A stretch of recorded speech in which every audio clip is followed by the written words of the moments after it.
அக்கா சீக்கிரமாகவே பூஜை வீடியோ போடுங்க அப்படின்னு சொல்லிட்டு நிறைய பேர் கமெண்ட் பண்ணியிருந்தீங்க. இன்றைக்கி அக்ஷய திருதியை எல்லோரும் என்னென்ன வாங்கினீங்க அப்படின்னு சொல்லிட்டு கமெண்ட் பண்ணுங்கள்.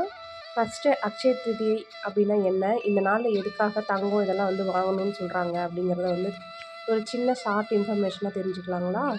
அக்ஷயம் அப்படின்னா அடியாது, குறையாது அப்படின்னு அர்த்தம். அதே மாதிரி அக்ஷயம் அப்படின்னா பெருகும் அப்படிங்கிறது அர்த்தம். இந்த நாளில் நம்ம என்ன பண்ணுறோமோ அது வந்து குறையாமல் இருக்கும், அழியாமல் இருக்கும், பெருகும் அப்படிங்கிறது ஐதீகம். அதனால தான் நம்ம முன்னோர்கள் விலை உயர்ந்த பொருளான தங்கம், வெள்ளி இதெல்லாம் வந்து வாங்கி வச்சுருக்காங்க. தங்கம், வெள்ளி இதெல்லாம் வந்து வாங்க முடியாதவங்க ஒரு பாக்கெட் கல்லுப்பு, ஒரு பாக்கெட் மஞ்சத்தூள், கொஞ்சம் வந்து துவரம் பருப்பு இந்த அன்னைக்கு வந்து வீட்டில் வாங்கி வச்சிங்க அப்படின்னா வீட்டில் அஷ்ட ஐஸ்வர்யமும் பெருகும். இதில் தான் மகாலட்சுமி தாயாரோட வாசம் அதிகமாக இருக்குது. ஸ்ரீதிருதியை நாளில் எதை ஆரம்பித்தாலும் அது பெருகும் அப்படின்னு சொல்லுவாங்க. அதனால் நம்ம ஃபஸ்ட்டு பண்ணிகிட்டு இருந்த பிஸ்னஸை வந்து இங்கேயே வந்து நான் ஸ்டார்ட் பண்ணிட்டேன். வாட்ஸ்அப் நம்பர் தரேன், வேணுங்கிறவங்க வாட்ஸ்அப்பில் வந்து மெசேஜ் பண்ணுங்கள்.